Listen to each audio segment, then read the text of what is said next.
Tá. Janaíne e Rafael podem iniciar a gravação. Ok. Gravação iniciada.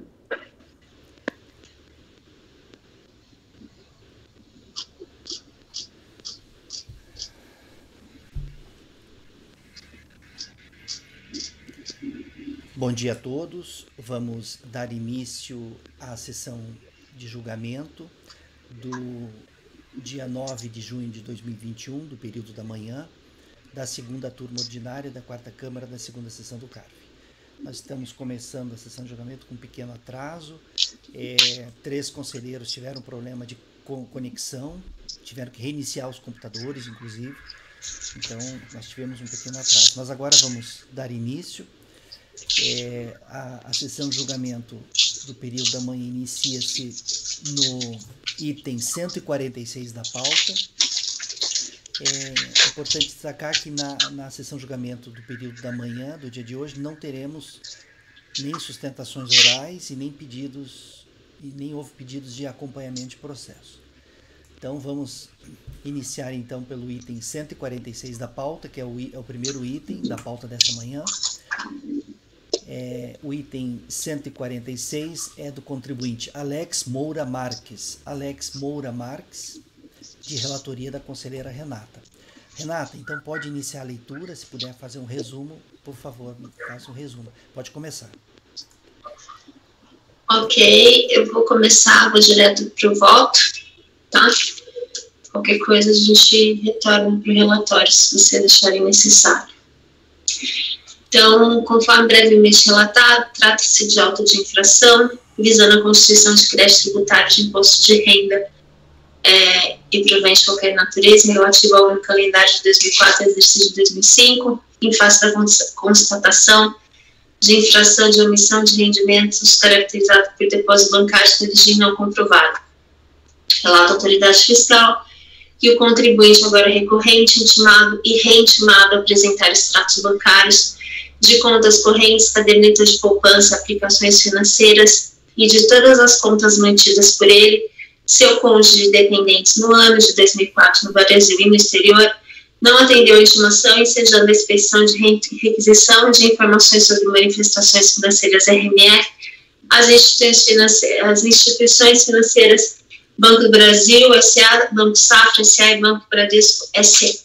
Informa que, analisados os documentos obtidos mediante RMF, o contribuinte foi intimado a apresentar documentação hábil e comprobatória ou esclarecimentos acerca da origem dos depósitos bancários listados pela autoridade fiscal, encontrados nas contas correntes de números final 840, agência 0035 do Banco do Brasil, agência 4214, conta 4214, agência 4800 do Banco Safra e conta 9407, agência 4871 do Banco Bradesco, todas de sua titularidade.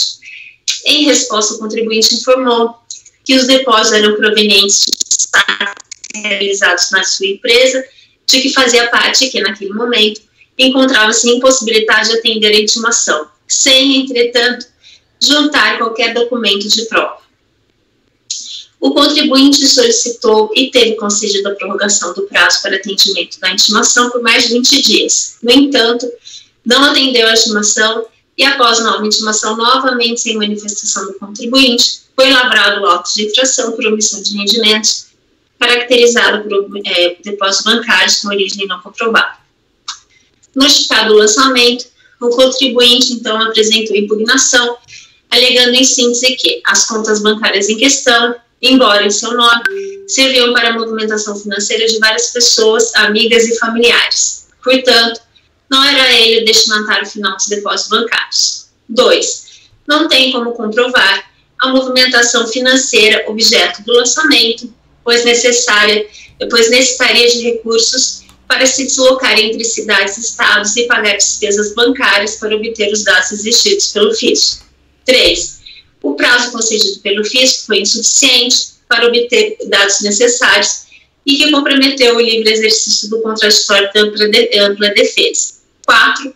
O crédito fiscal reclamado encontra óbice no enunciado de número 182 da súmula de jurisprudência do TRF, pois não se assenta em sólidos elementos comprobatórios, repousando apenas em anotações bancárias. E 5, a multa exigida tem efeito confiscatório.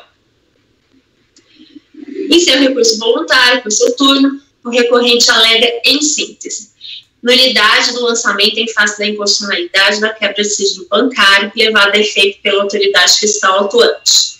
2. Que a presunção criada pelo artigo 42 da Lei 9.430 não encontra fundamento de validade na Constituição e no Código Tributário Nacional por considerar a soma dos depósitos bancários de per si como omissão de receita e tendo em vista que receita não se confunde com renda.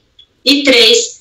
Que, como artigo 5º, parágrafo 4º da Lei Complementar 105 de 2001, permite a apuração e quantificação real da base de cálculo do tributo e em matéria tributária, vigoram os princípios constitucionais da legalidade e da tipicidade cerrada, de modo que o emprego da presunção relativa para a promoção da imposição tributária sobre a base de cálculo presumida só é admissível ante a total impossibilidade de apuração da base de cálculo dos tributos em termos reais, conclui-se que este dispositivo legal revogou tacitamente o artigo 42 da Lei 9.430. Requer, por fim, que os débitos relativos ao presente auto de infração sejam tornados sem efeito, pois o artigo 42 da 9.430, que não tem efeito neste caso, além de terem sido obtidos por meio de RMF. Além dos créditos, as informações terem sido obtidas por meio de RMF. Ou seja, em seu recurso voluntário, o contribuinte traz argumentos novos absolutamente divorciados de sua tese de defesa constante da impugnação, que por isso não podem ser apreciados por este tribunal. E aqui eu trago o artigo 16 da Lei 70.235, o artigo 17 também, que por sua vez considera-se não impugnada a matéria e não tenha sido expressamente contestada pelo impugnante, toda a tese de inovação recursal. E por fim eu concluo que eu não estou conhecendo do recurso em face da inovação em sede de recurso voluntário e da preclusão consumativa. É isso. Antes do exposto, volto por não conhecer do recurso voluntário. Colegas, em relação ao item 146 da pauta, a conselheira relatora está votando no sentido de não conhecer do recurso voluntário por inovação recursal, razão de inovação recursal. Alguém gostaria de comentar o voto da relatora, o processo? Não? Luiz, como você vota? Relatora. Gregório? Relatora. Francisco? Relatora. Rafael? Relatora. Márcio? Relatora. Ana? Relatora. Eu também acompanho a relatora, então para o item 146 da pauta, do contribuinte Alex Moura Marques, ficará assim o resultado. Acordam os membros do colegiado, por unanimidade de votos, em não conhecer do recurso voluntário, uma vez que as alegações recursais não foram levadas ao conhecimento e apreciação da autoridade julgadora pela instância, representando inovação recursal. Esse foi o item 146 da pauta, do contribuinte Alex Moura Marques. Não conhecimento por inovação recursal. O próximo item da pauta é o 147, da contribuinte Ana Lúcia de Miranda. Ana Lúcia de Miranda, também de relatoria da conselheira Renata. Pode iniciar a leitura, Renata. Um minutinho. Eu vou direto para o voto também, tá? Esse aqui é um pouquinho menos simples, mas também não muito mais complexo, eu acho. O recurso demitido estão presentes demais requisitos de admissibilidade, razão pela qual deve ser conhecido.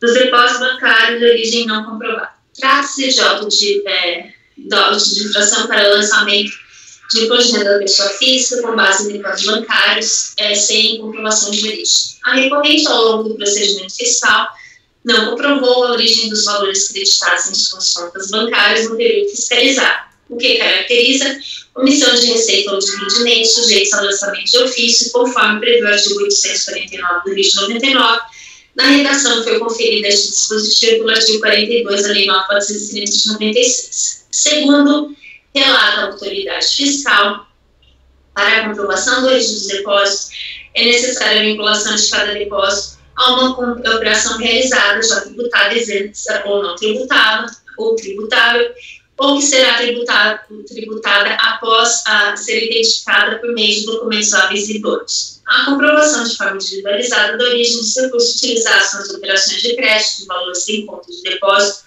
mantidas junto às instituições financeiras é a exigência prevista no artigo 42 da Lei 9.430 de 96, que assim dispõe. Contudo, apesar de reiteradamente intimada a fazê-lo, seja por meio do termo de fiscalização ou dos termos de estimação fiscal que foram enviados, e mesmo tendo essa fiscalização concedida das prerrogações de prazo solicitadas pela interessada, a senhora Ana Lúcia não trouxe ao procedimento fiscal informações ou documentos que comprovassem a origem e natureza dos créditos e depósitos ocorridos em suas contas bancárias. E, a despeito dos vários termos de estimação enviados, também não apresentou qualquer comprovante referente à percepção de rendimentos tributáveis, isentos não tributáveis ou tributários exclusivos, ou de tributação exclusiva no ano calendário 2005 e 2006. Em seu recurso voluntário, a recorrente reitera as razões de defesa apresentadas em sua impugnação e afirma, em síntese, nulidade do auto de infração por se tratar de parte ilegítima para figurar no polo passivo da presente autuação, uma vez que não é proprietário dos valores que transitaram em suas contas correntes. Diz que, no período autuado, trabalhava para o senhor João Bosco Assunção Esteves, verdadeiro detentor dos valores questionados. Afirma que sua movimentação bancária, notadamente no Banco do Brasil e Bradesco, decorre da atividade de factoring exercida pelo senhor João Bosco, que no ano de 2005 ficou impossibilitado de movimentar a própria conta bancária. Assim, a recorrente cedeu 2 de suas contas para que ele fizesse as movimentações de sua atividade de factoring e que ela, recorrente, apenas sacava os valores e os repassava aos clientes do senhor João Bosco. Argumenta que não há dúvidas quanto ao fato de que tais valores não lhe pertenciam, uma vez que não apresenta nenhum sinal exterior de riqueza que evidencia que fossem de sua propriedade. Ademais, alega que o senhor João Bosco, à época, exerceu a atividade de factoring irregular, conforme comprova o auto de infração de número final 15.602/2008-79, lavrado contra ele, o que se encaixa com a ocasião dos depósitos questionados nestes autos. Alega ainda nulidade do auto de infração, porque o artigo 42 da 9.430 não seria aplicável ao presente caso, uma vez que, no seu entendimento, a presunção de omissão de impedimentos deveria ser afastada, pois a autoridade fiscal teve acesso a diversos extratos bancários e cópias de cheques que demonstravam a imensa rotatividade de recursos nas contas fiscalizadas, o que levava a crer que, no mínimo, havia o exercício, ainda que de maneira informal, de alguma atividade mercantil,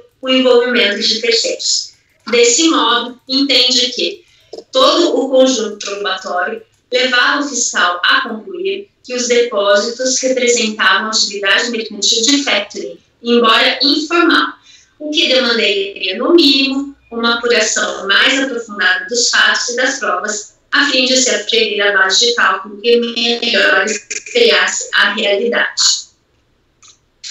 No mérito, afirma que, uma vez configurada a atividade informal de factoring, embora a sua participação tenha se limitado a cumprir ordens do senhor João Bosco, o auto de infração não merece prosperar, visto que tributa a totalidade dos valores creditados nas suas contas correntes, quando, na verdade, deveria fazer incidir a tributação somente sobre a parcela dos rendimentos efetivamente por ela recebidos por ordem de terceiros, que, na época, representavam 1% sobre os créditos disponibilizados aos clientes, de modo que a base de cálculo do tributo devido, deixa eu pôr aqui,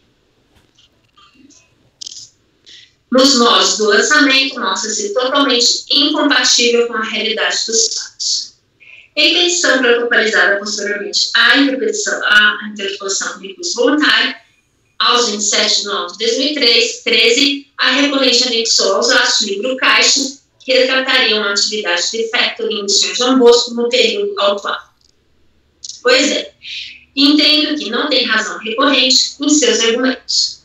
Isso porque, como bem observou o julgador de primeira instância, equivoca-se a contribuinte ao afirmar que, pela análise conjunta dos elementos trazidos aos autos, restou demonstrada que figurou como interposta pessoa na movimentação das contas bancárias que respaldaram o lançamento.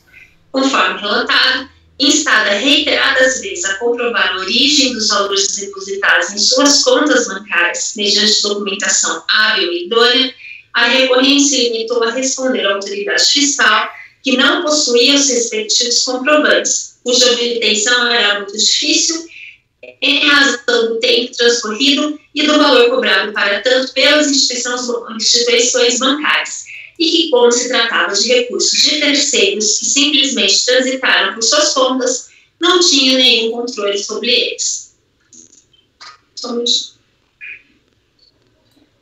Quando intimada a prestar esclarecimentos e apresentar documentos à autoridade fiscal durante as diligências fiscalizatórias, em momento nenhum, a recorrente sequer mencionou que suas contas bancárias eram utilizadas por terceira pessoa, o senhor João Bosco, no exercício informal de atividade de factoring.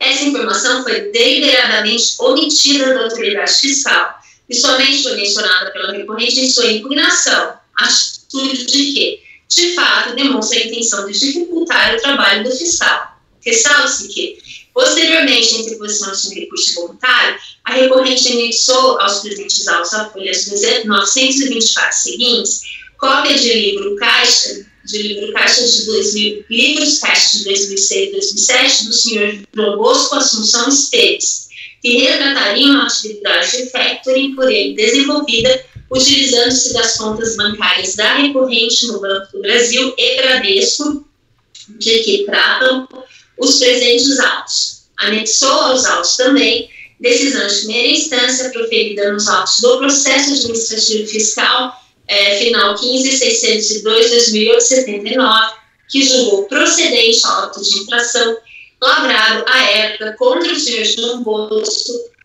pelo exercício irregular da atividade, o que alega que se encaixaria com a ocasião dos depósitos bancários nestes autos. No entanto, entendo que os documentos anexados aos autos pela recorrente não têm condão de demonstrar o quanto pretendido. Com efeito, a recorrente afirma que a movimentação de valores em suas contas correntes decorre do fato de tê-las emprestado ao senhor João Bosco para que as utilizasse no exercício irregular da atividade de factoring, e que isso pode ser comprovado pelo fato de ele ter sido autuado em razão do exercício dessa atividade naqueles autos, e pelos livros caixas do período anexados a estes autos. Ocorre que os livros em questão, ao contrário do entendimento da recorrente, não se prestam a comprovar que suas contas foram utilizadas por terceiro para o exercício de atividade de factoring, por não estabelecerem nenhum vínculo entre os valores de débitos e créditos neles recriminados. Ademais, não foram apresentados outros documentos como contraste, por exemplo, que comprovem as operações de compras de crédito que a recorrente alega terem sido feitos pelo senhor João Bosco e a correlação entre os depósitos e os saques, de modo que se possa aferir a margem de lucro que ela afirma ter sido de 1%. A nós, que é recorrente, também procura se valer da autuação do senhor João Bosco nos autos do processo administrativo final 2008-79 para justificar o empréstimo a ele de suas contas bancárias e assim a origem dos valores considerados omitidos. Diz que a autuação comprova que ele exercia regularmente atividade de factoring no período, o que coincide com o uso de suas contas bancárias. No entanto, a decisão de primeira instância ali proferida, anexada aos presentes autos pela recorrente, já foi objeto de apreciação e reforma por este Conselho Administrativo de Recursos Fiscais, conforme se verifica do acórdão de número final 002-317 da primeira turma ordinária da segunda Câmara da segunda sessão de julgamento, no qual consta expressamente que a alegada atividade de factoring, da qual então o autuado senhor João Bosco também pretendia se valer para justificar os valores ali questionados, não restou comprovada. Some-se a isso o fato de que a recorrente ao tentar justificar os valores depositados em suas contas bancárias por meio do empréstimo de sua conta bancária para o exercício por terceiro da dita atividade de factoring, descreve a atividade em questão da seguinte forma. O funcionamento, então, se deve da seguinte forma. Todos os dias, o patrão da recorrente transferia um montante para a sua conta, valores que variavam de acordo com os cheques pagos do dia. Esse valor era sacado por meio da emissão de cheque, muitas vezes nominal a ela, e a partir daí ela repassava os montantes para os clientes apontados pelo seu chefe. Na sequência, afirma que, embora sua participação nessa atividade tenha se limitado a cumprir as ordens do Sr. João Bosco, o auto de infração não merece prosperar porque tributa a totalidade dos valores creditados nas suas contas correntes, quando, na verdade, deveria fazer incidir a tributação somente sobre a parcela dos rendimentos efetivamente por ela recebidos por ordem de terceiros, que na época representava 1% sobre os créditos disponibilizados aos clientes. Em suma, nota-se que, em verdade, o recorrente não emprestou simplesmente a sua conta corrente para terceiro por seu, o exercício por seu ex-patrão da atividade do factoring, mas dela participou ativamente, emitindo cheques pessoalmente, nominais a ela própria, descontando-os e repassando os respectivos valores aos clientes apontados pelo seu chefe. Participação esta por meio da qual, segundo afirmado pela própria recorrente, ela obteve vantagem econômica que ela afirma ser da ordem de 1% sobre os créditos disponibilizados aos clientes. É dizer, não houve utilização de sua conta corrente por terceiros, mas sim por ela própria, que de tudo o quanto por ela mesma relatado, extrai que atuava como parceiro no referido empreendimento, recebendo por isso um percentual sobre os valores movimentados. Desse modo, entende que as alegações da recorrente não se sustentam. Assim, na ausência de comprovação de sua parte da efetiva origem dos recursos depositados em suas contas bancárias, a lei presume a omissão de rendimentos. Aí vem aquela parte do artigo 42, da presunção de rendimentos, e tal, parte doutrinária. Enfim, por fim, eu concluo que era ônus da recorrente demonstrar a origem dos depósitos realizados em suas contas bancárias e não da autoridade fiscal demonstrar que houve omissão de rendimentos, razão pela qual, não tendo a recorrente desse ônus se desincumbido, comprovando nos autos a origem dos depósitos, cessou caracterizada a infração consistente de omissão de rendimentos caracterizada por depósitos bancários de origem não comprovada, e diante do exposto, voto no sentido de negar provimento ao recurso voluntário.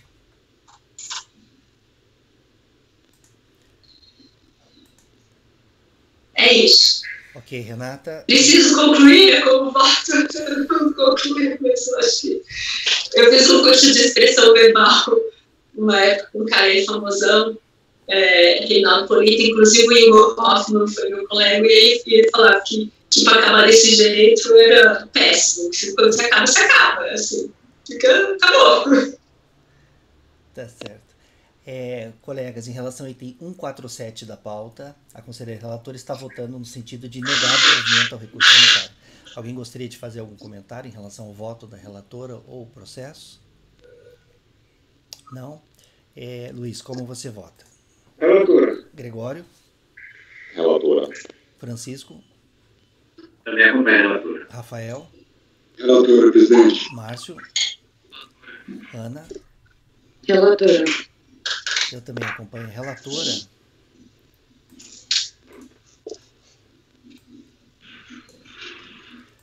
Então, para o item 147 da pauta, ficará assim o resultado. Item 147, da contribuinte Ana Lúcia de Miranda. Ana Lúcia de Miranda. Item 147. Acordam os membros do colegiado, por unanimidade de votos, em negar provimento ao recurso voluntário. Repetindo, 147, Ana Lúcia de Miranda. Acordam os membros do colegiado, por unanimidade de votos, em negar provimento ao recurso voluntário. Agora vamos passar para o item 148 da pauta. O item 148 é de relatoria do conselheiro Márcio. O item 148 é do contribuinte, do recorrente Edmond Cafif, Edmond Cafif. Item 148 de relatoria do Márcio. Márcio, pode iniciar a leitura. Trata-se de um lançamento de imposto de renda da pessoa física caracterizado por... Oi, o Márcio não está na pasta não, Márcio.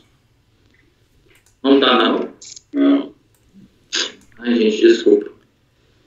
Estou copiando agora, mas só a parte do relatório. Então, trata-se de um lançamento de imposto de renda da pessoa física caracterizado por acréscimo patrimonial e descoberto. Eu vou... Tá lento aqui, não está abrindo a pasta T também aqui. Vou mandar aqui no grupo.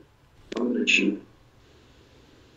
Menos esses dois próximos. Eu tenho que copiar logo depois. Está dando erro aqui na conexão. Pronto, já foi lá no grupo. Depois eu vou ver isso aqui. Na impugnação, o contribuinte afirmou não estar claro quais contratos de mútuo foram considerados e quais não foram na apuração do fluxo financeiro, invocou alguns artigos do Código Tributário Nacional para defender esse descabido lançamento com base em presunção, e também relacionou o artigo 43 para sustentar que o fisco não demonstrou a renda oferida, defendeu seu lançamento subsistente por erro no enquadramento do fundamento legal, afirmou também o lançamento de vários de vícios, descobriu a respeito do devido processo legal, defendeu a confiscatoriedade da multa de ofício, inaplicabilidade do taxa de juros e requereu produção de prova pericial.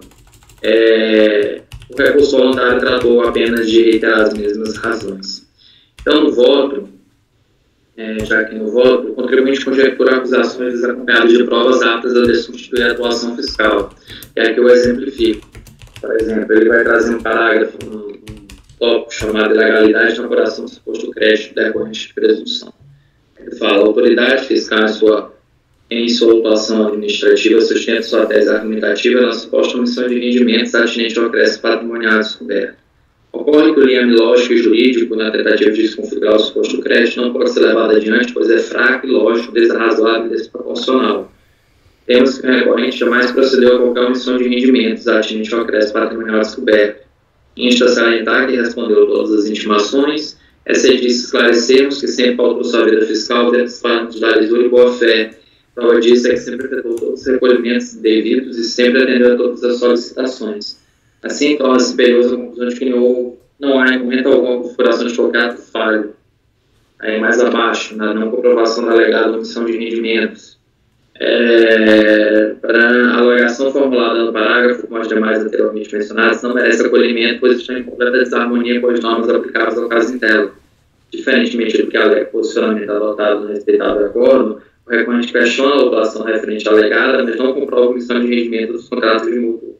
Tal questionamento está implícito aos argumentos mencionados em sua peça impugnatória, onde demonstra que em todos os documentos disponibilizados à fiscalização não há qualquer indício de omissão de rendimentos.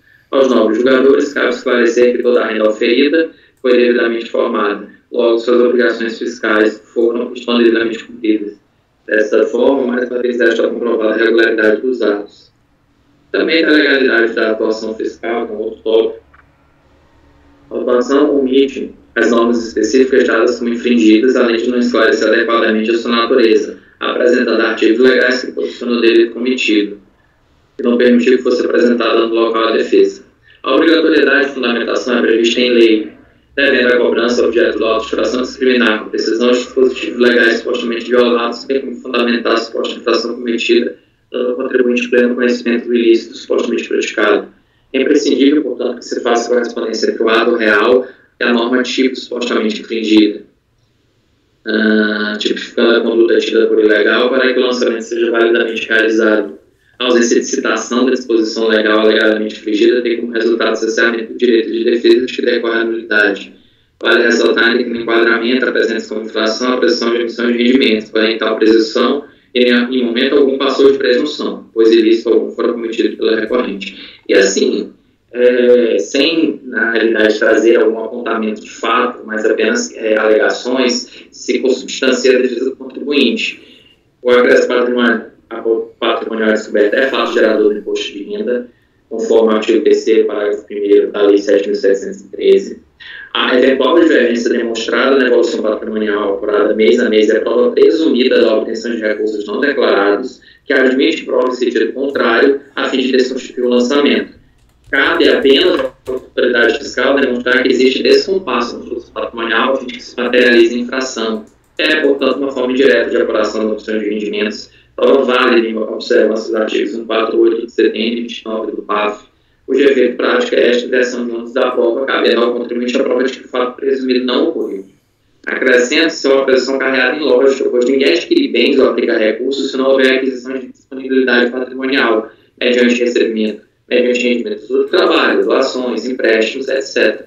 A lei, ela não exige sinais exteriores de riqueza, nem a prova do consumo da renda, apenas a aplicação de recursos em monta maior do que a aferição destes. Aí eu trouxe aqui os exercícios legais. No caso analisado, a autoridade lançadora relacionou recursos, e aí ali tem todas as tabelas, né? Aplicações e entabulou-as, faltou botar isso, e entabulou-as as folhas 214 e 215 da forma de prática. Se faz por conta da tabela comparando entradas e saídas, a fim de analisar o fluxo patrimonial naquele determinado mês. O procedimento de apuração descoberta obedeceu os dispositivos legais e normativos e oportunizou o recorrente conhecimento da acusação fiscal dos elementos que compuseram a apuração. Mesmo assim, ele não impugnou o lançamento a partir de provas, mas de alegações inaptas a desconstituí-lo. Deve, portanto, ser desprovido o recurso voluntário. Em relação à multa de ofício, eu acuso a incompetência desse conselho para se pronunciar a respeito de sua confiscatoriedade, em face da súmula número 4, em razão da já em relação aos juros de mora taxa Selic, a lei, né, o artigo 13 da Lei 9.065, e também o enunciado da súmula CAF número 4, para ser a favor da aplicação dos juros da taxa Selic. Nesses termos, pela defesa não ter apresentado nada senão alegações acompanhadas de provas, também na impugnação isso aconteceu, eu voto em negar o provimento de recurso voluntário.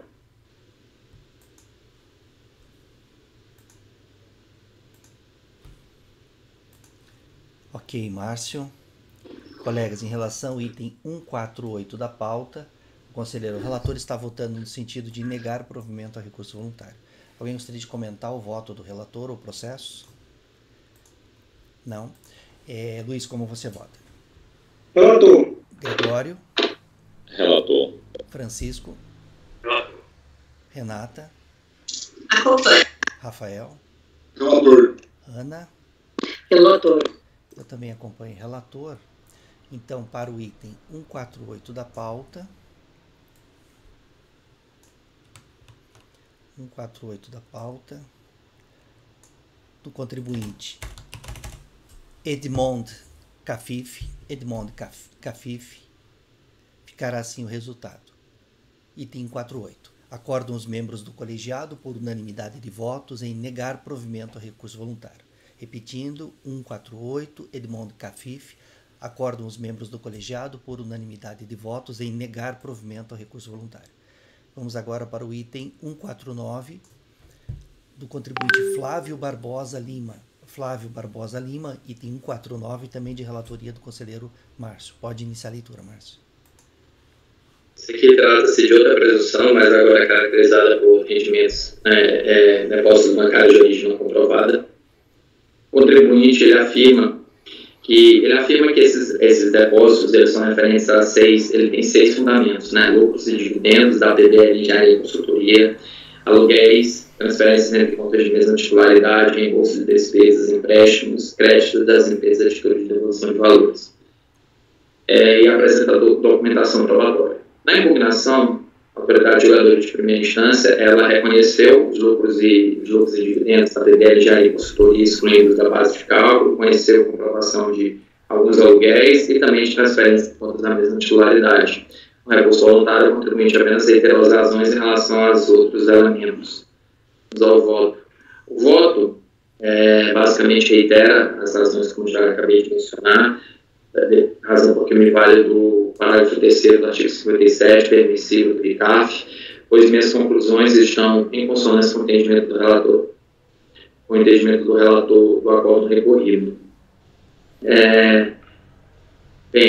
eu poderia fazer essa leitura integral, mas eu acho que vocês têm está tudo disponibilizado aí para vocês, os votos, as razões do acórdão da autoridade julgadora, sempre recordando, até o princípio da dialética, ele não rebateu nenhum dos elementos da autoridade julgadora, eu apenas acrescento algumas outras conclusões, já que ele traz os mesmos elementos, eu acrescento também que, com relação aos aluguéis alegadamente recebidos nesse valor de 26.567,78, ele apresentou outro contrato de aluguel, que é por ser inadmissível por alocação se referir ao período de 2002 a 2005, haja visto que a fiscalização é referente ao ano calendário 2006. Estaria ausente o contrato aditivo, que seria feito por escrito na fórmula da cláusula segunda. Aí eu trouxe aqui o exemplo do contrato de locação, que fala que o prazo será de 30 meses, de 15 de novembro a 15 de maio de 2005, e que, aí no final, ressalvada a hipótese de prorrogação da locação, que somente se fará por escrito.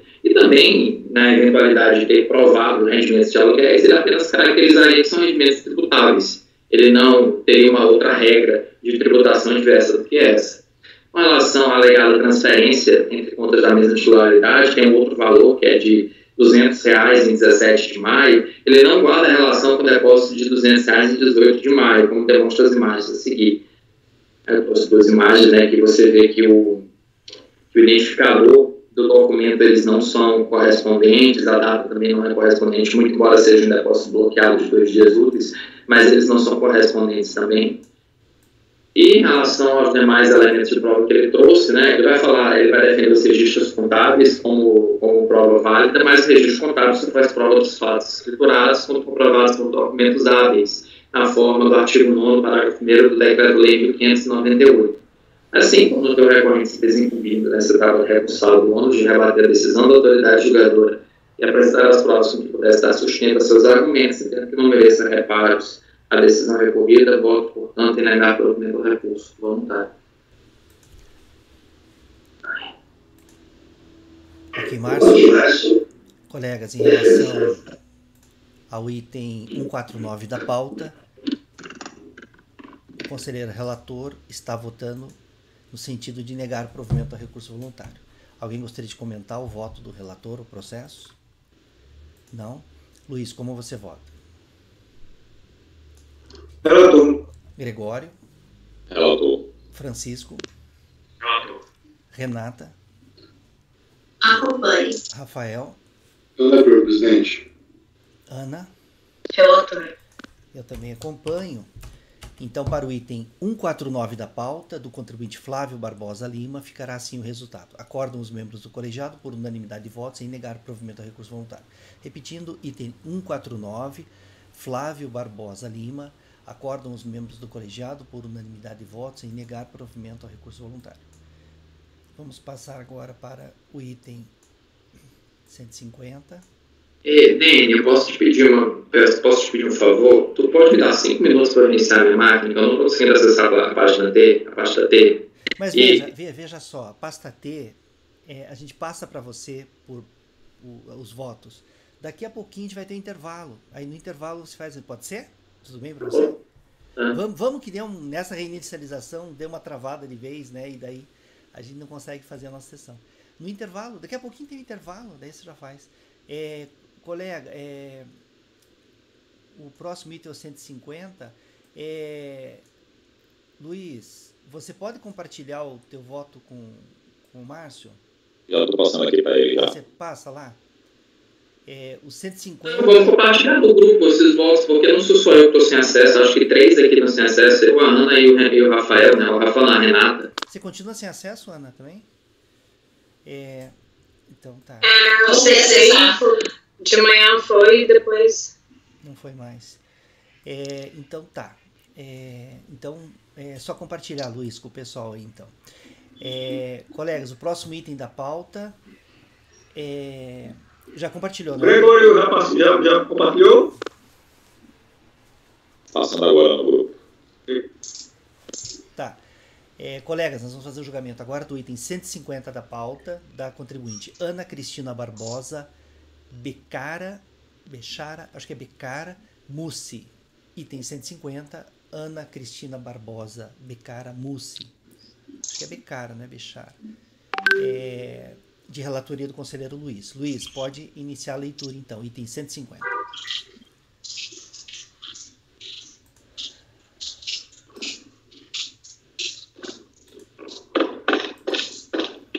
Aqui, cuida-se de voluntário, fazendo distância, combinação e manter o voluntário, conseguir na constituir cerca isso, amparados de 2, o foco é uma missão de remissão caracterizada por depósito bancário, porém não comprovado com fontes discriminadas de investigação fiscal.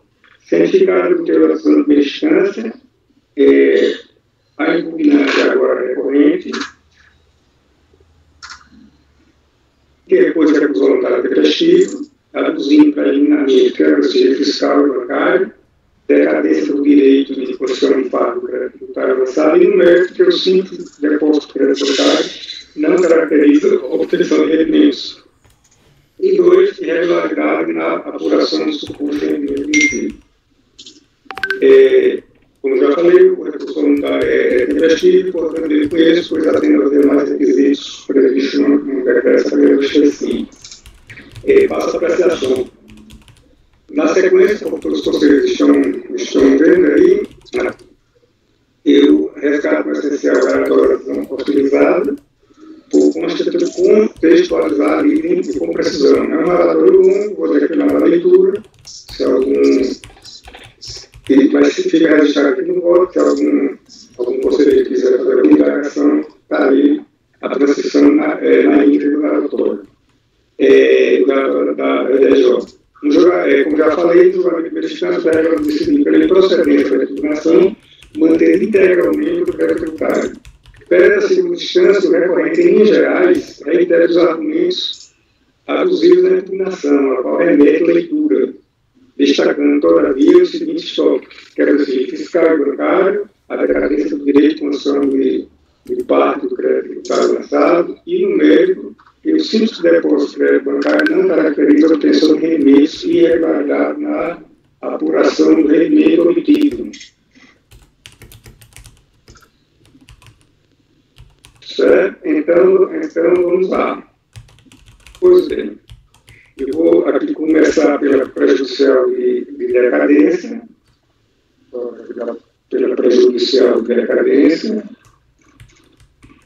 do direito de condição de parte do crédito tributário avançado. Inicialmente, eu queria ressaltar que o fato gerador do imposto de renda pessoa física é regra compreensiva continuada do período. E, nesse contexto, obriga a disponibilidade econômica jurídica, que é a norma que em determinado ciclo anual que se inicia em 1º de janeiro, se insere em um desenho de cada no calendário, sendo esta mandada por ficção jurídica o momento em que se materializa a hipótese de incidência tributária. É só se qualifica o fato gerador em regra compreensiva, faça referência às circunstâncias em que ele assume intenções instantâneas, graças à tributação exclusiva, definitiva, no capital, entre outros. Portanto, em determinadas situações, previsto no ordenamento jurídico, o imposto de renda pode ter fato gerador instantâneo. Na espécie, tem-se que a omissão de rendimentos caracterizada por depósitos bancários, com origem não comprovada, foi apurada desde mês. Isso consolidou como um fato gerador de imposto de renda na data de 31 de agosto de 2002. Então, está falando disso, era 31 de 12 de 2002.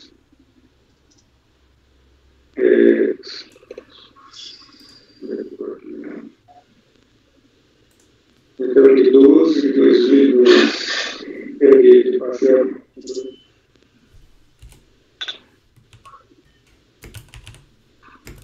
Pois bem, sim, continuando. É nesse sentido o enunciado 38 de súmula CAF, que tem natureza vinculante, que diz que o fato gerador do imposto sobre a RP da pessoa física, relativo à omissão de rendimentos apurada a partir da colocação de origem não comprovada, ocorre no dia 31 de dezembro do ano calendário. Destaque, tendo em vista que o lançamento é posto ao ano calendário 2002 e se aperfeiçoou em 30 de novembro de 2007, acho evidente que, ainda que houvesse atenção do imposto de renda na fonte, que não ocorreu, ou qualquer outra modalidade caracterizadora de antecipação do imposto de rendido, não há que se falar de decadência pela regra especial do artigo 150, parágrafo 4 do CTN, nem pela regra geral do artigo 173 do Código Tributário, tendo em vista que a norma individual e concreta constitucional do orçamento foi emitida no lapso quinquenal previsto no Código Tributário. Da regra do sigilo fiscal e bancário, a recorrente afirma que não foi intimada a apresentar estados bancários e que o lançamento em seu desfavor fundamentou-se em fiscalização em fato do seu cônjuge, com o qual mantém conta conjunta no Banco Sul-América do Brasil, em relação pela qual entende que era o sigilo bancário que existe, a recorrente não autorizou tal procedimento. Aqui eu trago os esclarecimentos da autoridade lançadora, que estão anotados no termo de verificação fiscal, no qual o fiscal circunstancia o procedimento. Nenhum vício eu verifiquei aqui nesse procedimento da autoridade lançadora. Conforme se observa, não há que falar de indevida declaração bancário e fiscal da recorrente, visto que o procedimento adotado pela autoridade lançadora obedeceu ao rito previsto na norma jurídica que disciplina uma matéria artigo 6 da Lei Complementar número 105 de 2001, combinado com o decreto 37/4 de 2001, com a redação da regra dos fatos, observando que trata-se de conta conjugal com seu cônjuge, o que implica a conexão em face da conta mantida no Banco Sul-América do Brasil entre ambos correntistas. Outro assim, não procede a alegação da recorrente no sentido de não ter sido intimada acerca da comprovação de depósitos efetuados na conta conjunta que mantém com o seu cônjuge, vez que ambos foram devidamente intimados para tal, conforme consta dos autos.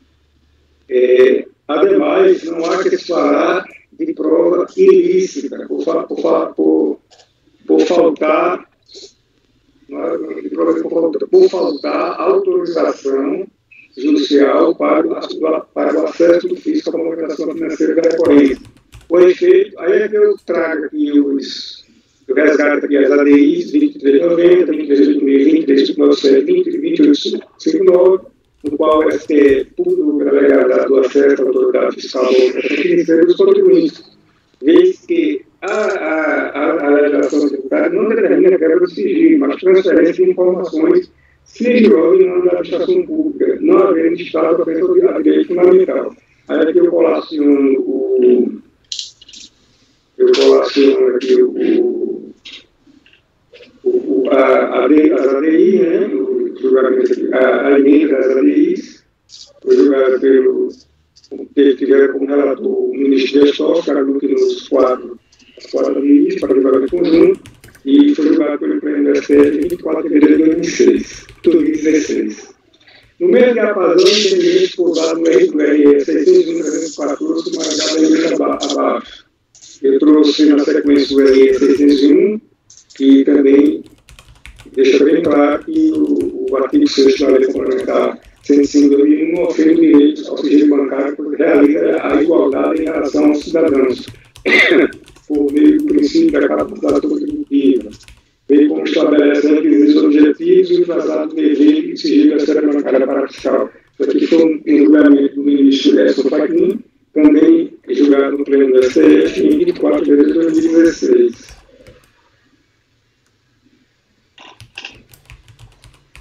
No mérito, a recorrente alega que o simples depósito bancário não caracteriza a obtenção de rendimentos e ou de irregularidade na apuração do suposto rendimento obtido sem todavia justificar um a um a origem dos valores depositados na sua conta bancária, da mesma forma que o cônjuge também não fez, apurados pela autoridade lançadora como fase geradora de tributação do imposto de renda, limitando a afirmação genérica de que informara que a REP realizava a intermediação de negócios de automóveis, imóveis como profissional comum, e que o rendimento declarado equivale a um percentual de ganho de X% dos valores depositados, já que esses valores foram repassados aos vendedores de bens nas operações em que intermediou, e dessa forma o rendimento declarado pode ser considerado perfeitamente razoável em realização do negócio. Mas ele não faz aquela correspondência biológica entre os valores de depósito e esses supostos, essas supostas de intermediação. E faz a alegação genérica. O que não não permite aferir, aliás, não permite ferir e estou justificado escrevendo isso, né?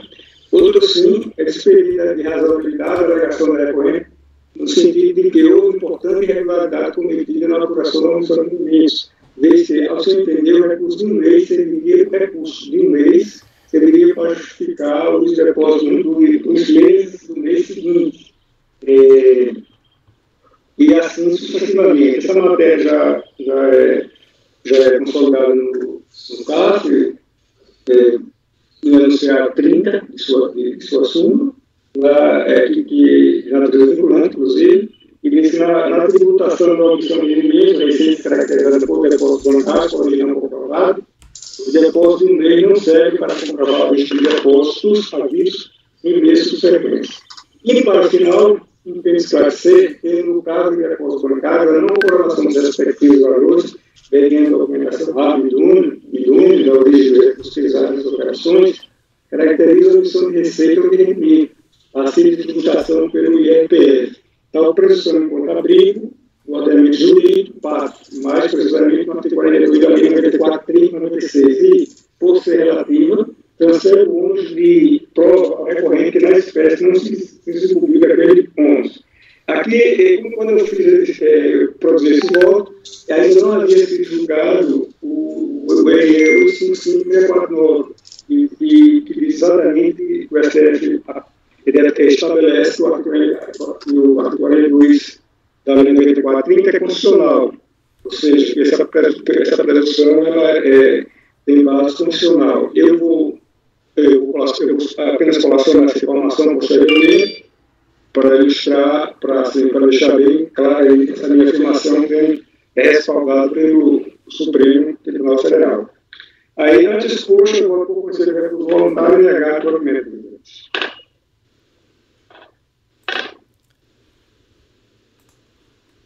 Ok, Luiz. Colegas, o microfone, Luiz, desliga, por favor. Em relação ao item 150 da pauta, o conselheiro relator está votando no sentido de negar provimento a recurso voluntário. Alguém gostaria de comentar o voto do relator ou processo? Não. Gregório, como você vota? Relator. Francisco? Renata?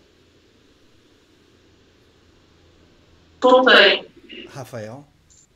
Relator. Márcio? Ana?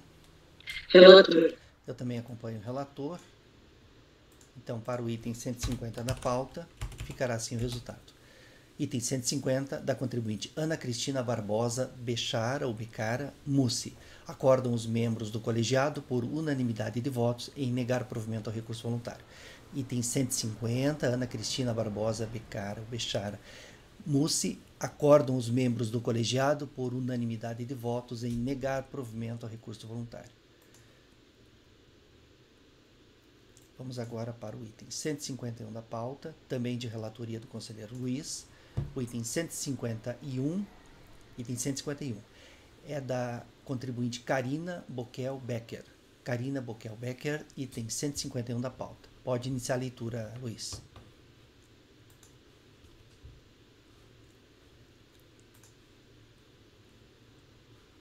Por isso, recurso voluntário, que faz uma primeira instância, protegeu o procedente em parte da população e manteve um impacto pré-tributário, consignado no lançamento constituído 20 de agosto de 2007, mediante a inflação imposta da pessoa física, no calendário de 2012 a 2024, com fulcro em omissão de rendimentos por depósito de origem não comprovado. Certificado do teor da decisão de primeira instância, a dinâmica agora recorrente, e depois recurso voluntário, respectivamente, reclamando em apertada síntese, que todos os rendimentos estão abaixo de 12 mil por mês do teto de 80 mil nos anos 2004. Ele diz que foram justificados detalhadamente todos os depósitos relativos a aluguéis, parcela de renda, de grande modo, e doações e transferências do seu cônjuge. O recurso voluntário, como eu já falei, investigo, organizei com eles, faço a prestação. Aqui na sequência eu trago o relator da senhora Corrida, aqui transcrito na especial, a análise, eu vou declinar a leitura pelos conselheiros que estão tendo acesso, e é bem minucioso as informações, sobre as informações, né?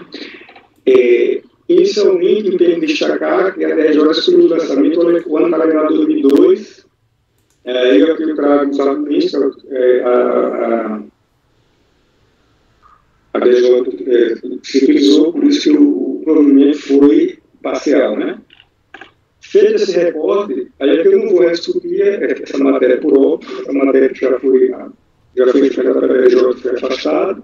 Então, o recorte do litígio, sim, relacionando os tributários, ocorridos nos anos calendários 2003 e 2004. É o que ficou, que remuneração na lei. Pois bem, o lançamento interno criticou a infração de sobrevivência por depósito bancário não comprovado com respeito na produção relativa, autorizada pelo artigo 42 da Lei 94.30/96, com as alterações posteriores introduzidas pelo artigo 4 da Lei 9481/97 e pela Lei 10.637/2002. Em sede de recurso voluntário, a recorrente afirma que todos os seus rendimentos estão abaixo de 12 mil por mês, de 30 mil nos anos calendários 2002, já excluído o lançamento da DJ, 2003 e 2004, tendo visto que foram identificados detalhadamente todos os depósitos relativos a aluguéis, parcela de venda, de imóvel, doação e transferência do seu cônjuge e anexa por um probatório de conflito de respaldar os seus argumentos. A DRJ manteve o lançamento em fase dos anos 2003 e 2004, por não restar comprovada a origem dos depósitos bancários efetuados em suas contas bancárias, conforme se extrai desse cerco do voto condutor. É um trecho pequeno, eu vou ler. Em síntese, a repugnante não trouxe aos autos elementos que comprovassem a efetiva origem dos depósitos efetuados em suas contas bancárias. Entende essa origem como a natureza da percepção de cada recurso e não se prevê o nome dos depositantes. Ressalto mais uma vez que o ônus de afastar a presunção legal de omissão de rendimentos é na contribuinte. Dessa forma, caberia a esta apresentar todos os documentos comprobatórios das legais operações. Portanto, o que se necessitaria de estar aprovado pela repugnante, mediante documentação abidônea, é justamente a natureza dos créditos das suas contas bancárias para que fosse possível passeio a feliz, se de fato tratar de rendimentos tributários. Assim, uma vez não comprovada a origem desse depósito, há de se manter a presunção legal de omissão estabelecida pela Lei 94. Todavia, perante a segunda instância, a recorrente traz elementos probatórios referentes a depósitos realizados em sua conta corrente nos anos calendários 2003 e 2004. Passa a apreciação. A recorrente reclama que seja reduzido o depósito bancário listado na operação referente ao ano calendário de 2003 os valores abaixo identificados pelas razões que apresenta. Aí ela traz aqui vários valores, 2003, e diz quais são esses valores. Está discriminando, né? Então, de plano, a partir dessas informações que ela trouxe aqui, verifica-se que no ano calendário 2003, os depósitos de origem não comprovada, inferiores a 12 mil, totalizam R$ 91.535, conforme a planilha conforme a planilha de folhas 16465. Considerando os documentos que acompanham o recurso voluntário, verifica-se que não resta comprovado o depósito bancário aplicado deles, no valor total de 6.816 no ano calendário 2003, assim indicados. Você chama aí na planilha que ela indica vários valores desse valor de 6.816. Com efeito, não consta usar os contratos de aluguel no qual figura o seu fisco como locatário, nem muito menos comprovância de depósito bancário em favor da recorrente, locadora, a título de aluguéis recebidos daquele. Outro sim, também não resta comprovar se depósito bancário no valor de 2.800 em setembro de 2003 e de 2.676 em outubro de 2003, indicados pela recorrente como doações recebidas do seu L, observando-se por relevante que as declarações emitidas por este folhas de 239 milhões 40, além de não fazerem prova de depósito na conta da recorrente, ainda atribui número de CPF à recorrente diverso daquele a esta vinculado no sistema da Receita. Com efeito, em formato CPF tal, enquanto o número do CPF na base é outro número que vocês estão vendo aí. Destaque, nesse contexto fático probatório, não prospera as alegações recorrentes no sentido de que existem depósitos não comprovados inferiores a 12 mil, que totaliza 80 mil reais no calendário de 2003. Quanto ao ano do calendário de 2004, a lei recorrente é que ela traz outra planilha, tal como fez lá no mês anterior, no ano calendário anterior, ela traz os valores está explicando as supostas origens, tá? Supostas origens. Aí é que eu passo a fazer as minhas inferências acerca dessa planilha apresentada. No ano calendário de 2004, já estão totalizados R$ 95.035,73 em depósito de origem comprovada, destacando-se a divergência na soma de depósito no mês de abril. Desde na planilha de folhas 1.667 consta 4.680, aí que eu indico aqui a soma dos componentes desse valor, ao passo que no alvo de inflação é informado 4.860. Acho que eu vejo digitação aqui, tá? Trocaram 680 por 860. Mas eu coloquei isso apenas para isso é uma constatação porque eu verifiquei, mas não é relevante. O único depósito de origem não comprovada, superior a 12 mil, corresponde a uma transferência eletrônica em 30 de 6 de 2004, no valor de 12.050. Da análise do conjunto probatório, que acompanha o recurso voluntário, verifica a existência de contrato de locação informando a recorrente como locadora e a senhora Gláucia como locadora e a senhora Gláucia como locadora, né? Como inquilina, né? Referente ao período de 1º de 12 de 2003 a 1º de junho de 2006, prazo de 30 meses, e valor de aluguel inicial de 2 mil. Entretanto, em que pese a declaração do próprio público pela locatária, se a palavra certa é essa locatária, a locadora é a contribuinte. Locatária, em 9 de fevereiro de 2012, não resta comprovado nos autos que os valores a título de aluguéis relativos ao período de janeiro de 2004 a agosto de 2004, informado na declaração, foram depositados na conta bancária recorrente, desde que nenhum comprovante de depósito existe. Da mesma forma, também não resta comprovado depósito no valor de 100 mil relativo à multa por quebra de contrato de locação no mês de setembro de 2004.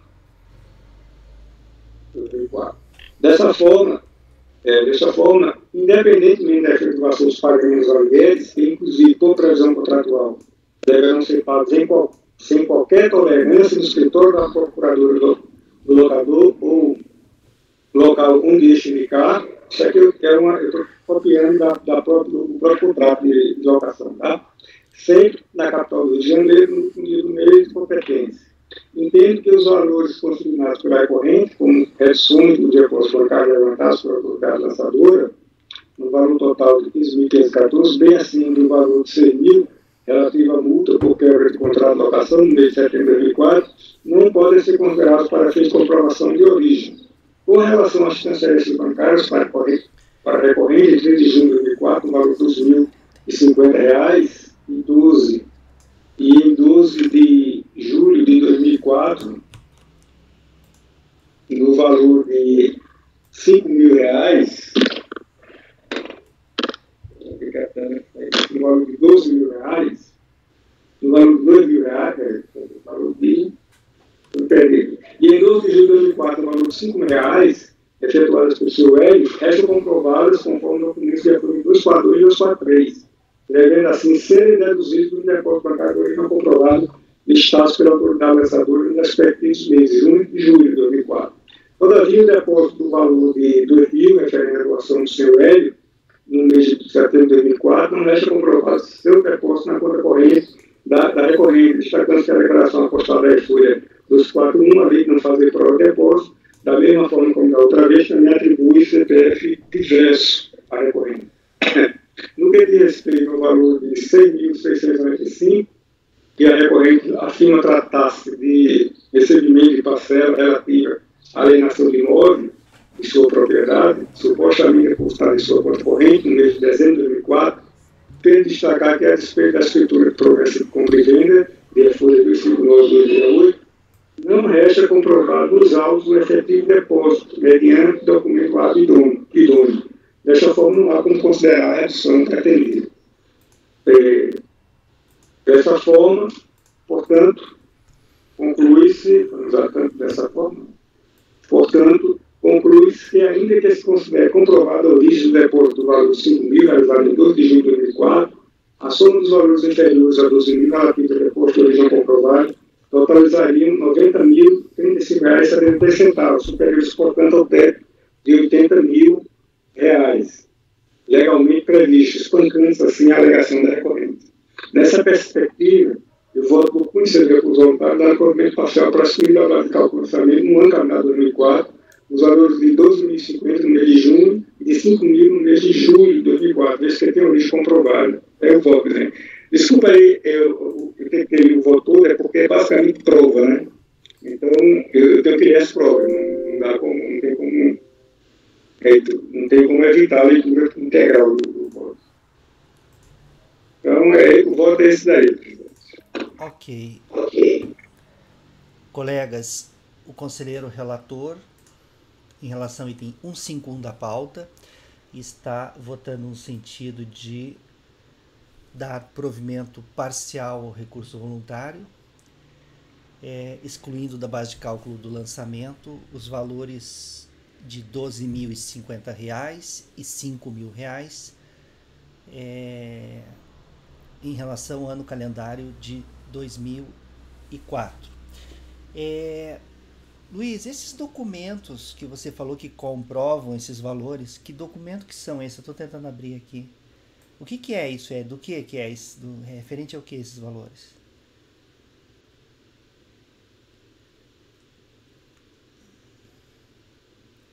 Eu estou indo lá. Normalmente os processos, os volumes, têm em média 200 páginas. Mas esses volumes aqui, eles têm menos páginas. Então, consegui chegar no...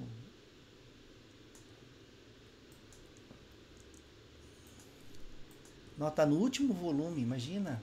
Precisou de 5 volumes para chegar na página 200 e pouco.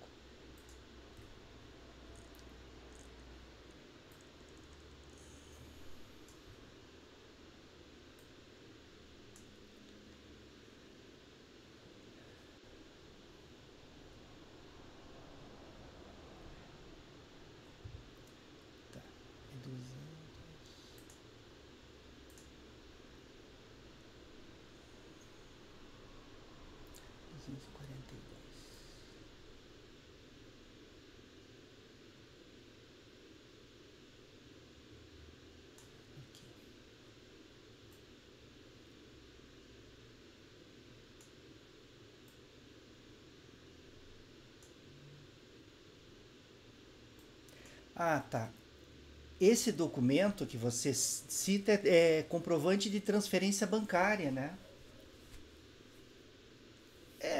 Atesta a transferência, mas o que é isso, né? É tributável, não é tributável?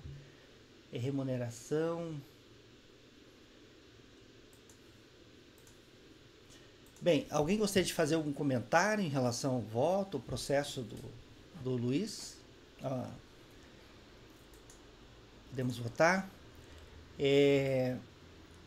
Gregório, como você vota? Relator. Francisco? Relator. Renata? Acompanho. Rafael? Relator, presidente. Márcio? Vou divergir para negar provimento. Ana? Relator. Eu vou acompanhar a divergência, vou negar provimento ao recurso voluntário. Então, para o item 151 da pauta, vai ficar assim o resultado. Item 151.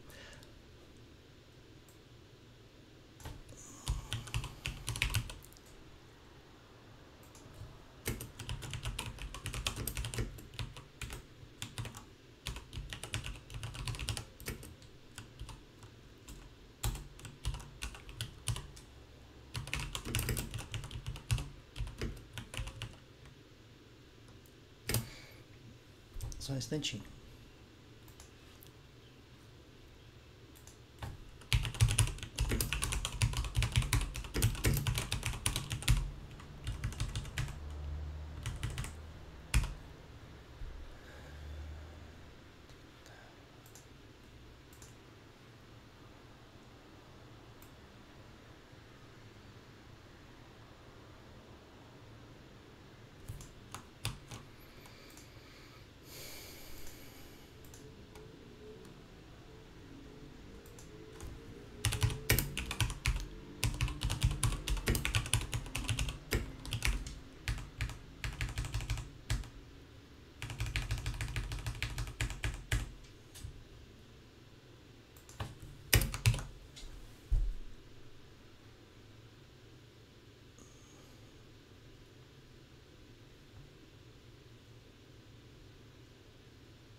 Ok, então, colegas, para o item 151 da pauta, 151 da pauta, da contribuinte Karina Bokel-Becker, item 151 da pauta, ficará assim o resultado.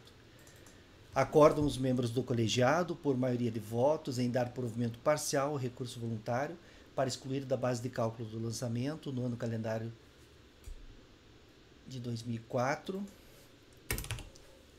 os valores de R$ 12.050 no mês de junho de 2004. Mês de junho, está muito 2004 aqui, eu acho que vou tirar no mês de junho. Como estou dizendo que é ano 2004, eu vou te deixar no mês de junho. E de 5.000 no mês de julho. Tá, Luiz? No dispositivo vou tirar... Vou deixar só a primeira citação ao ano e vou tirar as demais, senão fica muito redundante. Ó, então ficou assim, ó, item 151 da pauta, da contribuinte Karina Bokel-Becker. Acordam os membros do colegiado, por maioria de votos, em dar provimento parcial ao recurso voluntário para excluir da base de cálculo do lançamento, no ano calendário de 2004, os valores de R$ 12.050 no mês de junho e de R$ 5.000 no mês de julho, vencidos os conselheiros Márcio e Dene, que negaram provimento ao recurso. Esse foi o item 151 da pauta. Provimento parcial, processo de Karina Bokel-Becker. Próximo item da pauta é o item 152, de relatoria da conselheira Renata. 152, do contribuinte Carlos Fernando Pereira dos Santos. Carlos Fernando Pereira. Deixa eu ver o horário, pessoal. Where's my cell phone? Ixi, estou sem ele, mas deve ser... É que meu computador tem o horário errado. Tá 10h31, acho que uns 5 minutos a mais. Deve ser umas 10h35 agora. 10h37. 10h37. Gastando inglês. Acompanhar o inglês do Dene, né? Saudade de viajar, hein? Gente, o fino do brega é falar umas palavrinhas em inglês, né? Lembremos que estamos aqui, no Brasil. É verdade. Vamos lá, então. Item 152 do contribuinte Carlos Fernando Pereira dos Santos. Carlos Fernando Pereira dos Santos, item 152, de relatoria da conselheira Renata. Pode iniciar a leitura, Renata. Eu mandei para vocês, tá no WhatsApp, o voto. Então, vou direto para o voto, tá? O recurso voluntário é tempestivo e preenche os demais requisitos formais de admissibilidade, razão pela qual deve ser conhecido. Conforme relatado, o presente recurso foi interposto contra a acórdão que julgou improcedente a impugnação apresentada em face de auto de infração lavrado para a constituição de crédito tributário de imposto de renda da pessoa física em decorrência da apuração de infração consistente em omissão de rendimentos recebidos de pessoa jurídica Itabira Agroindustrial S.A., nos anos calendário 2004 e 2005, por meio do pagamento de prêmios mediante cartões eletrônicos Premium Card, operados pela empresa Incentive House S.A. Importante destacar que o presente auto de infração decorre de ação fiscal perante o contribuinte, visando a realização de novo lançamento em decorrência da anulação pela segunda turma da DRJ de Belo Horizonte de lançamento anterior por vício formal, o Acórdão 01-16636, autos do PAF final 2008-33. Julgada improcedente a impugnação, em seu recurso voluntário, o recorrente reitera os argumentos apresentados na primeira instância de julgamento, alegando, em síntese, que, tanto neste procedimento de fiscalização quanto no anterior, que resultou no auto de infração anulado, a autoridade lançadora exigiu que o recorrente, então auditado, provasse a ocorrência do fato gerador do tributo. No primeiro procedimento, exigindo que provasse ter recebido rendimento e remuneração a título de prêmio de estímulo ao aumento de produtividade pago pela empresa Itabira Agroindustrial S.A. por intermédio da empresa Incentive House. E, no segundo, ora em debate, que confirmasse os indigitados pagamentos de rendimento e remuneração em face de relação de pagamentos que lhe teria sido apresentado pela empresa Incentive House. B. Não teve acesso à aludida relação de beneficiários que se diz ter sido apresentada pela Incentive House S.A., mas consta do lançamento que esse documento faz referência a diversas notas fiscais relacionadas aos ditos pagamentos, documentos esses que também desconhece. 3. Não aprova de que tenha recebido valores da Itabira Agroindustrial e não há que se cogitar de lançamento com base em relação apresentada por empresa que sequer constitui a fonte pagadora dos supostos rendimentos. Nos termos do artigo 103 do Decreto 5844/43, se a fonte pagadora ou procurador não tiver efetuado a retenção do imposto de renda na fonte, responderá pelo seu recolhimento como se o houvesse retido. E no presente caso não há prova de nada, nem do pagamento de rendimento, de retenção, ou se a fonte pagadora assumiu o encargo do imposto. Ademais, ainda que tivesse havido pagamento, seria o caso de se aferir se a fonte pagadora assumiu o encargo do imposto nos termos do artigo 725 do Decreto 3.099. E o auto de infração é nulo, pois não há prova de que o recorrente recebeu o rendimento, não há prova de que a alegada fonte pagadora efetuou o pagamento do aludido rendimento. F. O dever de provar a ocorrência do fato gerador e de determinar a matéria tributável nos termos do artigo 142 do CTN é inerente ao lançamento e requisito indispensável à sua validade e, portanto, é ônus da autoridade administrativa. Cita a doutrina de jurisprudência do Conselho de Contribuintes. G. A decisão recorrida está equivocada, pois não se trata, no caso, de valoração de provas, já que nenhuma prova da ocorrência do fato gerador foi apresentada pela autoridade lançadora, mas sim da prova em si mesma, como elemento capaz de validar a exigibilidade do crédito tributário. E H, por fim, requer o provimento do recurso para que seja julgada improcedente a exigência do tributo. Pois bem, prejudicial de mérito, decadência parcial. Inicialmente, cumpre esclarecer que a decadência não foi arguida pelo recorrente em seu recurso voluntário. Todavia, trata-se de matéria de ordem pública que, por isso, pode ser conhecida de ofício pelo julgador, razão pela qual passo a análise dessa matéria. Só aumentar a letra que eu estou prejudicada na visão sem os óculos. Como mencionado, o presente auto de infração se trata de novo lançamento visando a constituição de crédito tributário de imposto de renda da pessoa física em decorrência de omissão de rendimentos recebidos da pessoa jurídica Itabira Agroindustrial S.A. nos anos calendários de 2004 e 2005, por meio do pagamento de prêmios mediante cartões eletrônicos Premium Card, operados pela empresa Incentive House, por conta da anulação de lançamento anterior pela segunda turma da DRJ de Belo Horizonte, nos autos do processo administrativo de número final 2008-33.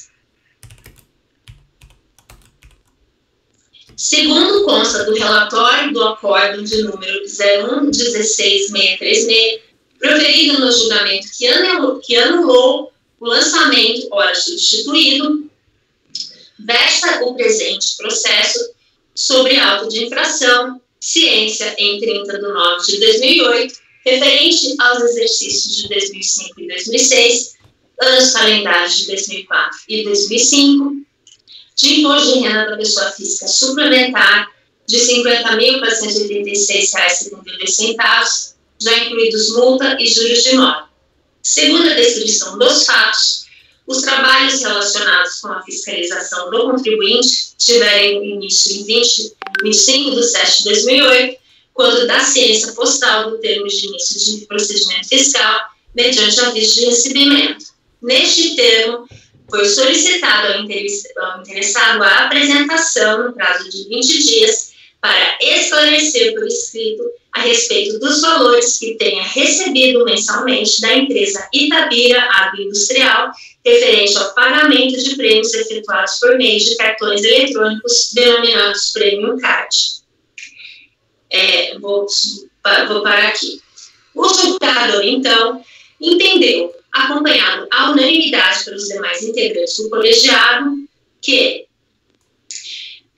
o lançamento está viciado por ausência de formalidade essencial da sua legalidade. O vício de forma existe sempre que na formação ou na declaração de vontade, traduzida no ato administrativo, for preferida alguma formalidade essencial ou que o ato não reveste a forma legal.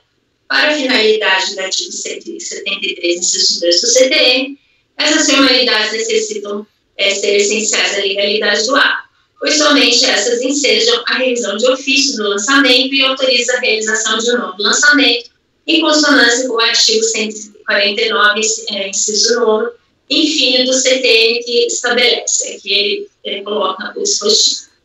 Reputo essencial, em homenagem ao princípio do contraditório e do direito de defesa, que o contribuinte, durante o procedimento fiscal, receba cópia dos documentos ou quaisquer outros que evidenciem o recebimento mensal de valores da empresa Itabira Agroindustrial S.A., referente ao pagamento de prêmios efetuados por meio de cartões eletrônicos denominados Premium Card. Pelo exposto, voto por declarar a nulidade do lançamento por vício formal, sem prejuízo do disposto no inciso 2º artigo 173 do CT. Relata a autoridade fiscal, no auto de infração que deu origem ao lançamento anulado, que os trabalhos relacionados com a fiscalização do contribuinte Carlos Fernando Pereira dos Santos tiveram início em 25 de 7 de 2008, quando a ciência postal do termo de início de fiscalização do início de procedimento fiscal, mediante aviso de recebimento AR. Nesse procedimento, foi solicitado ao interessado a apresentação, no prazo de 20 dias, para esclarecer por escrito a respeito dos valores que tenha recebido mensalmente da empresa Itabira Agroindustrial, referente a pagamentos de prêmios efetuados por meio de cartões eletrônicos, denominados Premium Card, no que diz respeito aos anos calendários acima. Pela documentação repassada pelo dossiê como parte integrante do procedimento de fiscalização, verificamos se o contribuinte havia omitido rendimentos recebidos da sociedade Itabira Agroindustrial S.A., conforme relação anexa repassada à Delegacia da Receita Federal de Vitória. Como também foi detectado que não houve, por parte da empresa, a retenção do imposto de renda sobre os valores pagos. O contribuinte, regularmente intimado, não compareceu nesta delegacia, nem apresentou os documentos que lhe foram solicitados no termo de início de fiscalização. Tratados de 27 de 8 de 2008, foi enviada por via postal ao fiscalizado o termo de reintimação fiscal para que apresentasse os documentos solicitados no termo de início de fiscalização. Aí aqui embaixo destacado, assim, não havendo até a presente data qualquer manifestação por parte do sujeito passivo, encerramos nessa data a fiscalização levada a efeito do contribuinte, acima identificado, efetivando o lançamento para constituir de ofício o crédito tributário nos valores omissos dos anos calendários de 2004 e 2005, aí no total dos valores, respectivamente, tendo em vista o sujeito passivo ter incidido em infração à legislação tributária por omissão de rendimentos recebidos de pessoa jurídica sem vínculo empresarial. Continuando.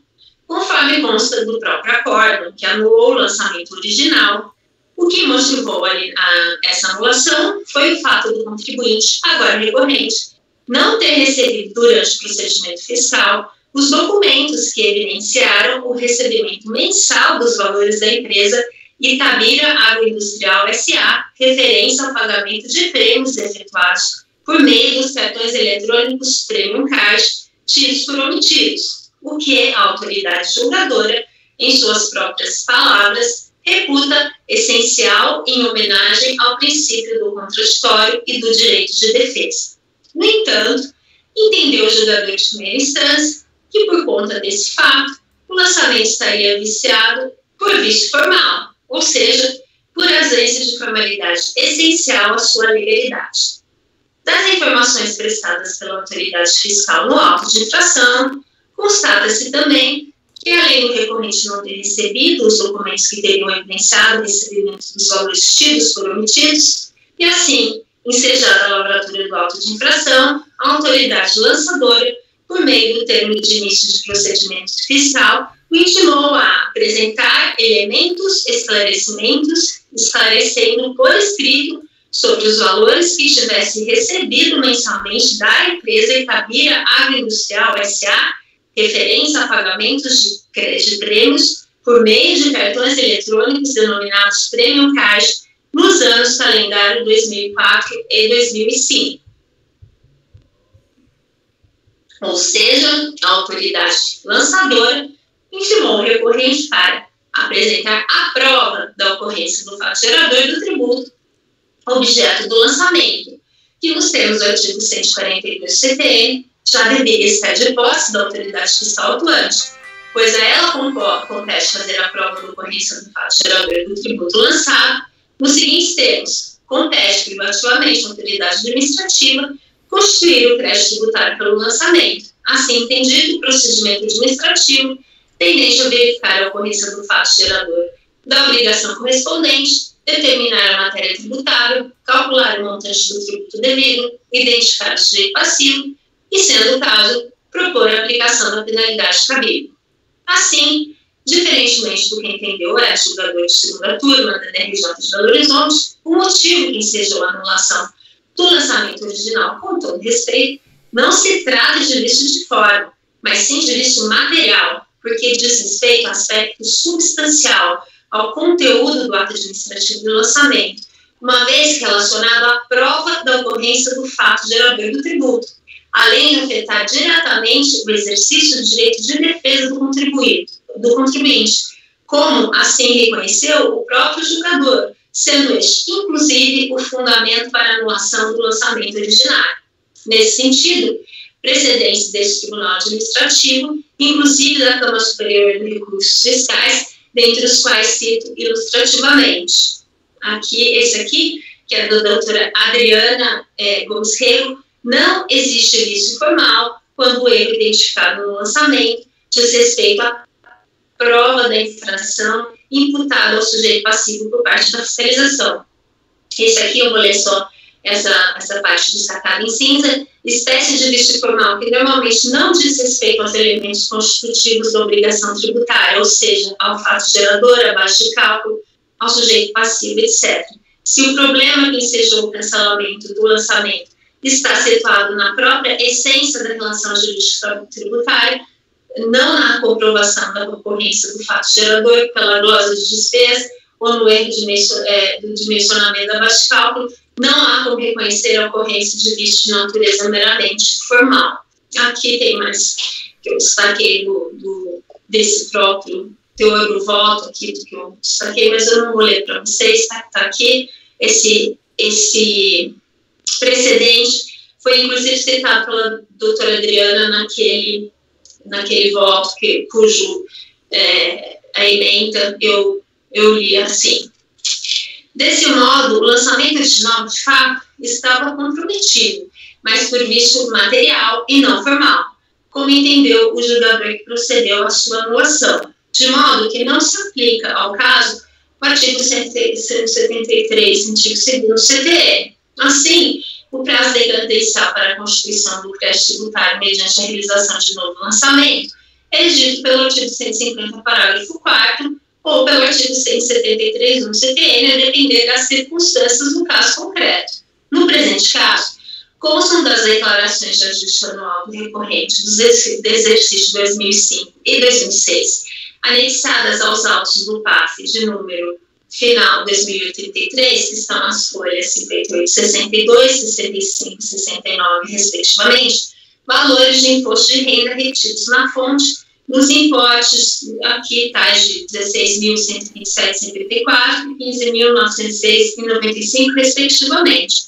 O fato de que houve recolhimento de imposto de renda pelo recorrente nos exercícios em questão, a título de imposto de renda retido na fonte, embora não nos mesmos valores informados nas declarações de ajuste, é confirmado pelos relatórios de malha anexados àqueles mesmos autos à folha 57 e 64.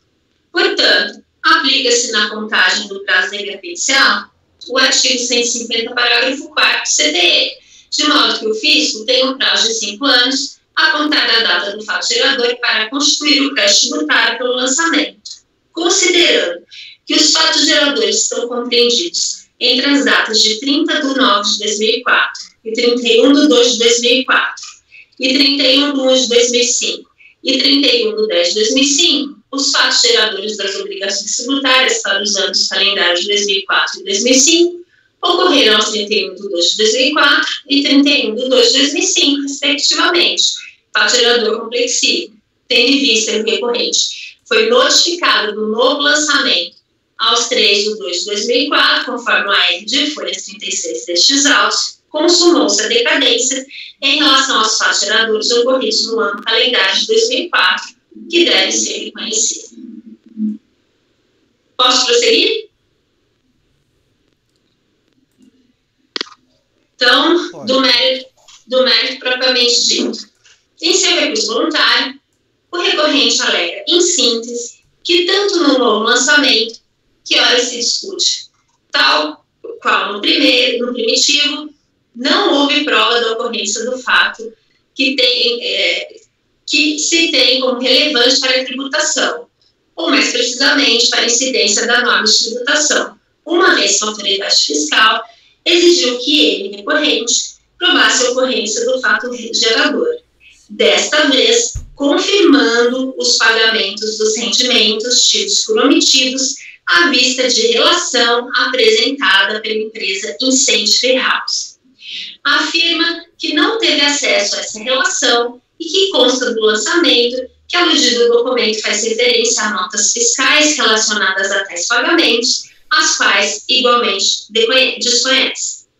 Diz que não há prova de que tenha recebido valores da empresa Itabira Agroindustrial, cuja omissão a autoridade fiscal a ele imputa, e que não se há falar em lançamento com base em relação de supostos pagamentos e notas fiscais apresentada por empresa que sequer seria a fonte pagadora dos supostos rendimentos que teriam sido omitidos. Acrescenta que o dever de provar a ocorrência do fato gerador e de determinar a matéria tributável nos termos do artigo 142 CTN é inerente ao lançamento e requisito indispensável à sua validade e é ônus da autoridade administrativa. Argumenta que nos termos do artigo 103 do decreto 5844-43, a fonte pagadora ou procuradora responderia pelo recolhimento do tributo caso não houvesse procedido à retenção.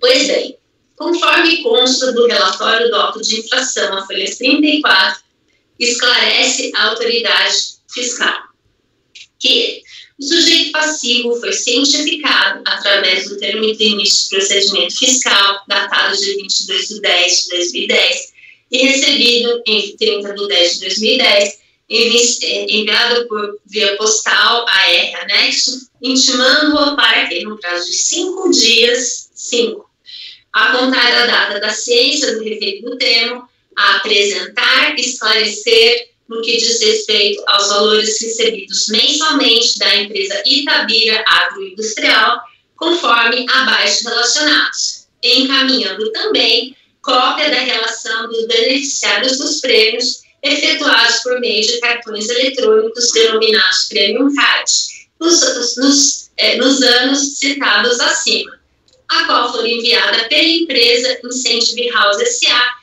na qual o nome do sujeito passivo faz parte, relação anexa, e tem uma relação aqui. Decorrido o prazo concedido ao fiscalizado, foi enviada através da via postal AR, termo de intimação, datado de 17 de 11 de 2010, com ciência em 20 de 11 de 2010, instado a se manifestar com a apresentação de cópias da relação dos beneficiários dos prêmios, enviadas em termos de início de procedimento fiscal e termos de intimação, o mesmo não se manifestou até a presente data.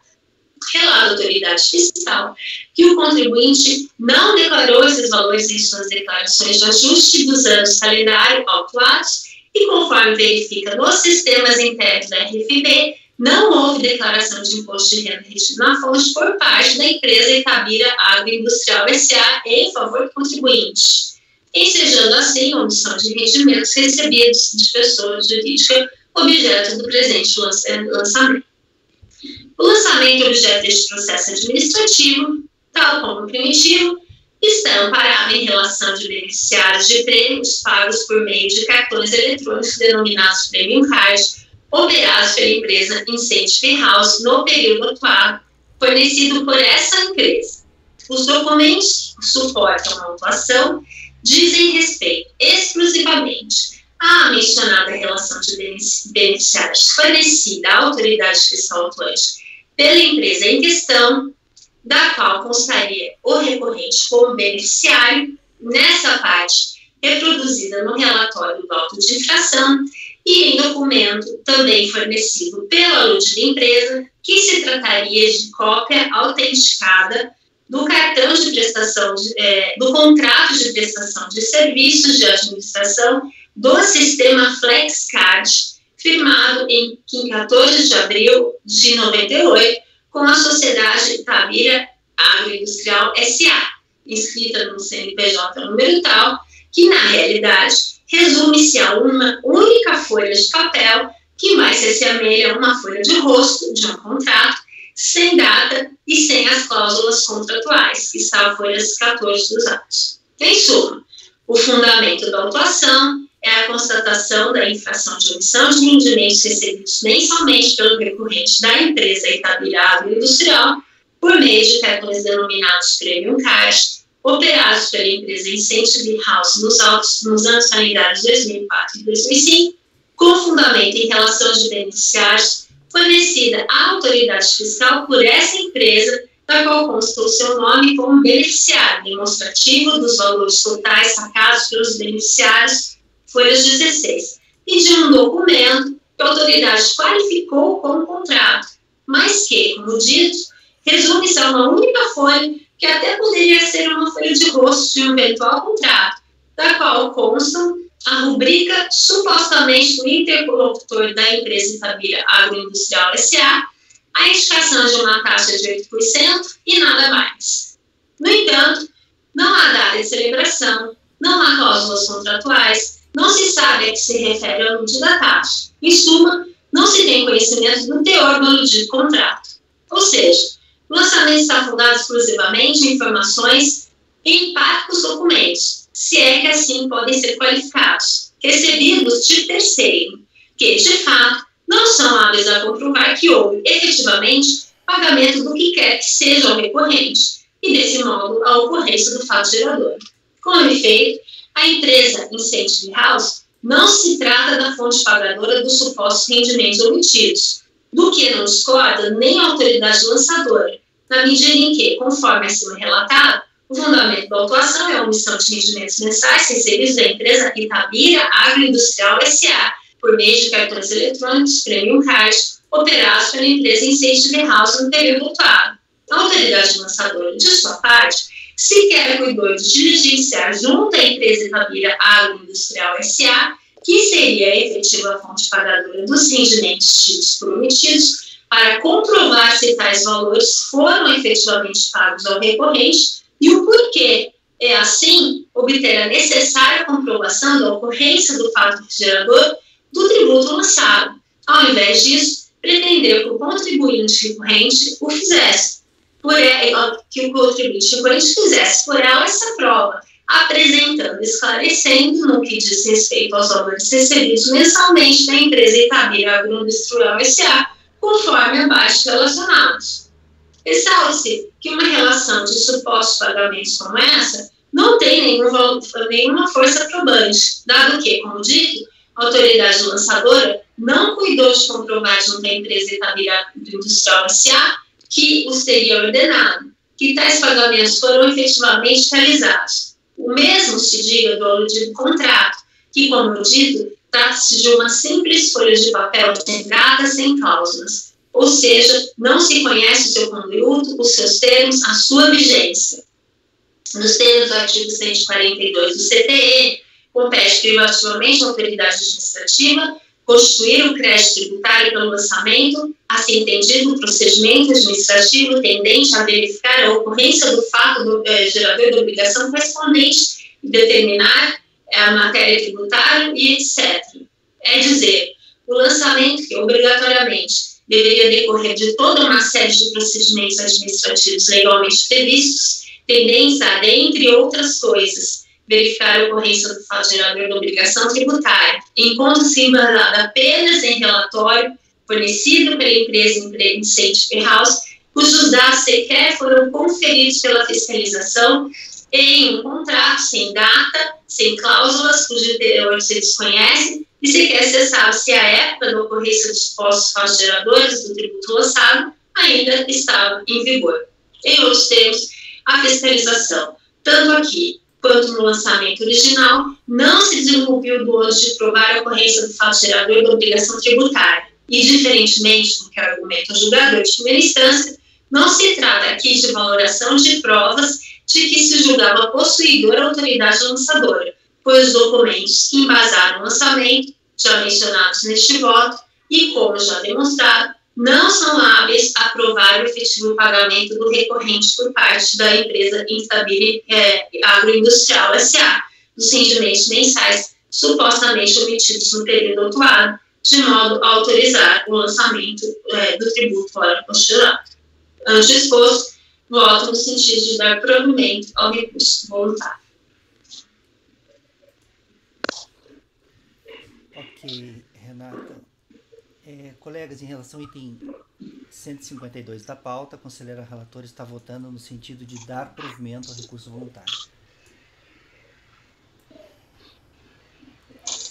Alguém gostaria de comentar o voto da relatora, o processo?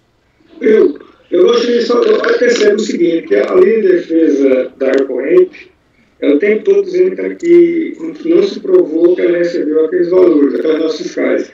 E essas notas estavam nas notas fiscais, né? E essas notas fiscais, me parece que é controverso, que foram emitidas em nome, tendo em contrapartida da empresa. Não é isso? Pelo menos, pelo que eu vi aí, é controverso que está existindo que foram emitidos, faturados contra a empresa. Quer dizer, isso é um forte indício de que houve recebimento de receitas. Isso aí está tranquilo. Com relação e perceba que a linha de defesa da recorrente, todo o tempo é rebater que a fiscalização não provou que aquilo era dela. Em nenhum momento ela diz que ela mesma, recorrente, fez qualquer afirmação quanto à suposta titularidade desses valores. Ela disse, não, a fonte pagadora não é essa daqui que está pagando, não, eu recebi por outra, de outra pessoa que ela recebeu, né? Por óbvio, se tem se uma empresa fatura contra outra e faz de outra empresa, a relação jurídica houve. O pagamento houve, porque a empresa ia gerar uma nota fiscal da qual vão incidir tributos que ela teria que pagar do nada, né, sem nenhum respaldo jurídico, nenhum respaldo, nenhuma relação jurídica. Então, a posição aí que de toda a leitura da Renata, eu achei assim que foi bastante que trabalhou numa linha defensiva. Se proteger, não foi. Ela não provou que é isso, a relação tem. Mas como é que existe uma nota fiscal em nome dela? Em nenhum momento ela explicou por quê. Ele não trouxe as notas fiscais, Luiz. Ela apontou o número de notas fiscais, ela apresentou as notas. As notas não estão aqui. Mas você disse que teve com base em notas fiscais. Não, é uma relação que aponta o nome dela e que aponta números de notas. Onde estão as notas? Não estão aqui. Não estão em lugar algum. Eu vou divergir, porque ele entende que nem o primeiro lançamento era para ter sido anulado, porque era para ter sido baixado, já que há indícios, que a fiscalização não tirou isso do nada, tá? Ela tirou de algum lugar. Há indícios dessa relação jurídica, e deveria ter sido, eu entendo, no entendimento, deveria ter sido convertido em julgamento, convertido em diligência desde o primeiro julgamento, para ferir essa informação, e a fiscalização, com certeza, com absoluta convicção, a fiscalização da Receita não ia trazer essa informação do nada, de uma nuvem. Ela tem alguma premissa. Eu acho que nem o primeiro era para ter sido anulado. Eu entendo, meu entendimento, era para ter sido convertido em diligência. Como não foi agora bem, e eu estendo para esse o mesmo entendimento. Eu acho que teria sim que se converter em diligência para que essa empresa aí, a qual a fiscalização atribui, porque, veja bem, atribui que houve os pagamentos e que a Receita faça esse tipo de diligência junto a essa empresa aí. No caso aí, não estaria se consertando o lançamento. Estaria apenas se como se diz, aprofundando no indício, no começo de prova que a própria fiscalização trouxe. Meu empenhamento é esse. Porque eu acho que do mesmo jeito que eu percebo que a empresa, em nenhum momento ela diz se recebeu isso ela diz que não recebeu. Né? Percebo que ela diz, não há prova que eu tenha recebido, mas também não há prova que ela não tenha recebido. Se você fizer a leitura a contrário do senso, ela tem um trecho lá do voto que você transcreve isso. E você transcreve ou de recurso voluntário ou de impugnação, não me lembro agora. Mas está bem claro que não há prova que tenha recebido. Tranquilo, mas também não há prova que ela não tenha recebido. Ela não fez. Ela também não. Ela só fez que eu não sei o que é isso e tal. Então, no meu entendimento, eu fiquei, durante toda a leitura, eu fiquei em razoável dúvida, mas de onde foi que a fiscalização trouxe isso? Ela trouxe em algum lugar, de alguma fonte de dados. Tá? Aí eu vou propor a diligência, presidente, se for para que seja baixada a diligência em relação às notas fiscais, trazidas aos autos, as notas fiscais, e ser diligência junto à empresa, a empresa que a fiscalização diz que tem e foi emissora das notas fiscais. Não era mais conveniente, desculpa te interromper no finalzinho, Luiz, porque parece que é mais conveniente a gente olhar e buscar se há o processo onde foi feito o primeiro lançamento, se as notas fiscais não estão lá. Mas não estão, eu estou seguro que não estão. A relatora olhou, Márcio. Não tinha nenhum relatório. Calma. É um segundo lançamento esse. Eu estou falando que o primeiro lançamento tem um processo. Ele está anexo, o segundo. Está aqui. Ele não tem. Ele foi anulado porque no primeiro lançamento sequer tinha relação. Eu vou acompanhar a diligência, mas eu vou adiantando. No caso de uma infração de omissão de rendimentos, o ônus de provar é o ônus da autoridade fiscal, não é uma com toda certeza, gente.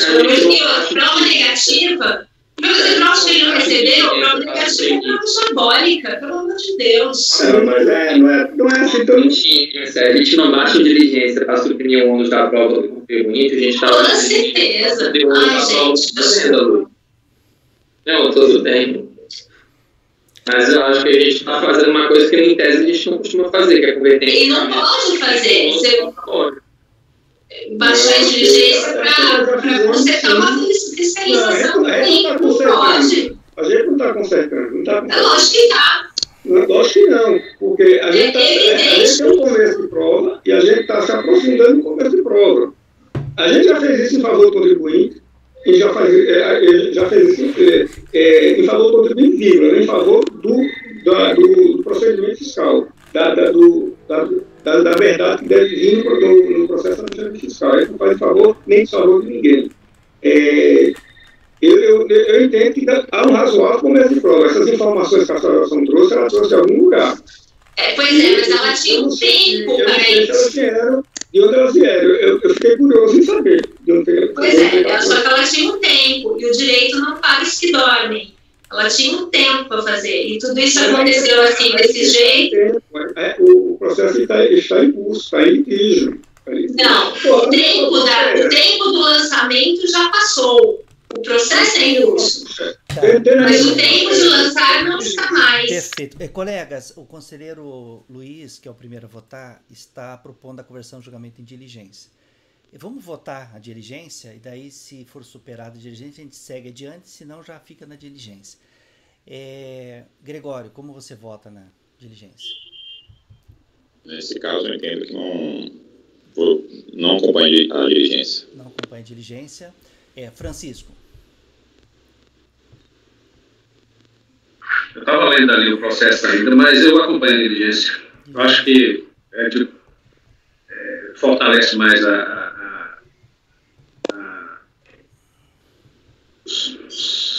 o entendimento, né? Toma uma decisão com mais segurança.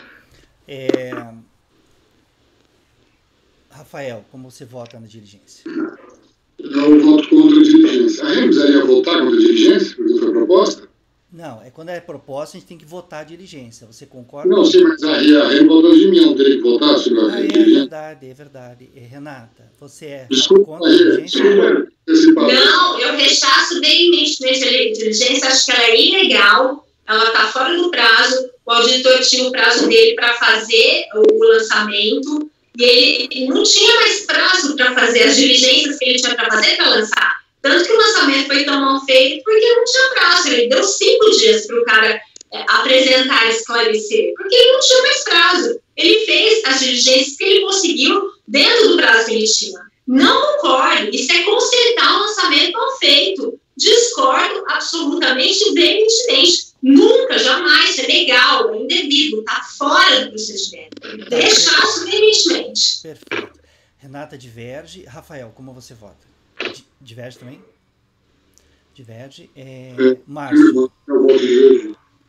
Apesar das considerações que eu realizei, eu vou pegar um outro princípio, vou ponderar um outro princípio, porque se eu tenho um julgador na turma que tem dúvida na hora de votar, que não tem subsídios para votar, eu vou acompanhar a dúvida dele, já que eu quero que o julgamento, o processo todos estejam na mesma página na hora do julgamento.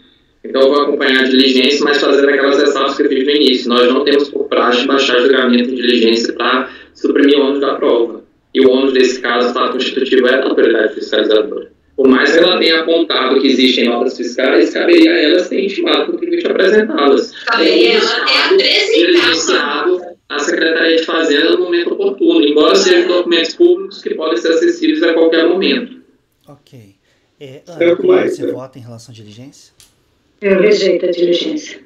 Eu também rejeito a diligência. Então, por maioria de votos, foi rejeitada a diligência. Aí vamos ao voto da relatora, então, né? A conselheira relatora está reconhecendo a decadência. Está entendendo que aquele vício que anulou lá não foi formal, foi material, né? Teria sido formal. Sim. Não teve recurso do contribuinte em face daquela decisão que anulou, né? Ele não recorreu do vício formal, dizendo que não teve um recurso voluntário. Não, ele não, na verdade, ele não impugnou aqui, dizendo que aquele vício era material formal. Eu reconheci de ofício a decadência aqui, daquela primeira parte. Tá. Ele não recorreu lá do vício formal para dizer que é material, não recorreu lá naquele processo, e não recorreu aqui também dizendo que aquele vício seria material formal. Não. Está suscitando o vício material de ofício, tá? Não é o vício material. O que eu estou suscitando aqui é que existe uma decadência porque o vício é material. Tá, perfeito. E aí, por conta disso, você está reconhecendo a decadência de uma parte que é 2004, que é 2004 e 2005, o lançamento foi feito em 2010, 2004 teria sido atendido pela decadência, com base pela decadência, exato. Porque teve retenção na fonte, pagamento antecipado. Sim, né? sim. Tá. Então, 2004 você está reconhecendo a decadência. Isso. Em 2005 você está cancelando. porque eu acho que ele é nulo também, por nulidade do lançamento. Porque ele é nulo porque ele quis que ele próprio fizesse a prova do fácil gerador. Pela mesma razão que foi anulado primeiro. Tá certo, então. Então tá, agora vamos colher os votos do pessoal. Luiz, como você vota?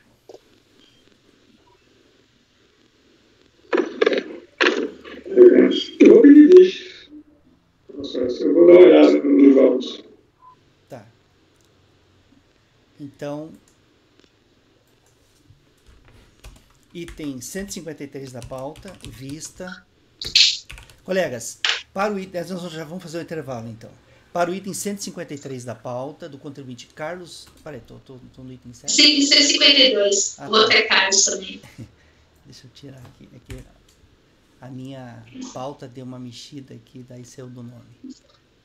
Carlos Fernando Pereira dos Santos, né? Para o item 152 da pauta, ficará assim o resultado.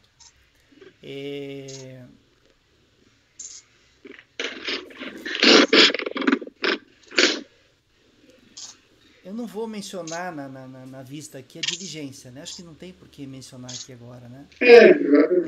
Vou colocar só a vista para o conselheiro Luiz e vou colocar a conversão da vista em vista coletiva, tá?